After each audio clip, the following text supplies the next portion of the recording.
Okay, United. So this is a quick rundown on three kinds of energy transfer, three kinds of thermal energy transfer on my home whiteboard, as you can see. Um, I'm right now standing on top of my couch, so because this is the best place I can actually use for writing stuff on large, because I've got these kind of whiteboard things here. So let's first of all talk about conduction. The way I've kind of structured this is I talked about what the thing is and what's going on with it and why that's the case. So these are important things that we need to think about when we're answering questions about these kinds of things. So when we look at conduction, we can see we've got a nice example here.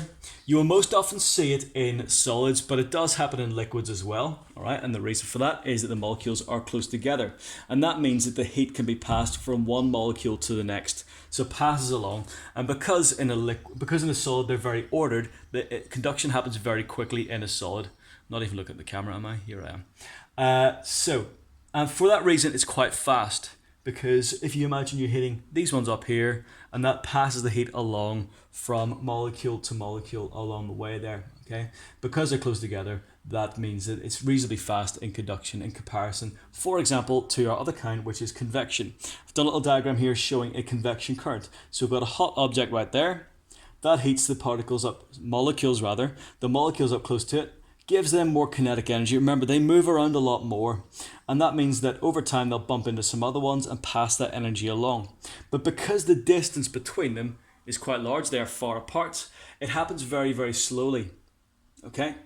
But it also causes the molecules to flow. So what we get is that these molecules heat up, and because they've got more heat, they start to rise. They become less dense. They rise up, but of course they've gone further away from the source of the heat, so that means that they cool down and then they sink back down again, and we get these kind of circulating currents. Not necessarily circular, but circulating currents. They move around. Okay, so for example, you can see a good example of that when sometimes you'll see birds kind of just hovering about the place.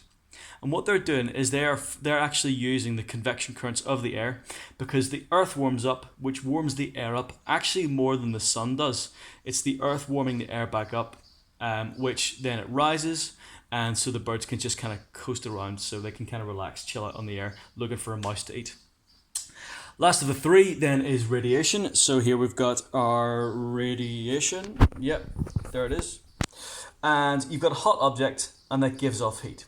So again, for example, you might talk about your grill at home, which is cooking stuff, and radiation moves extremely quickly. Okay, it can travel in a vacuum, and that's because radiation of all kinds can travel in a vacuum at the speed of light.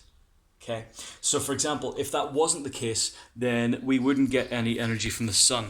Okay, because if there was no kind of heat which could travel through a vacuum, then no heat would arrive at us from space. So yeah, that's how we are alive, basically. We kind of need it.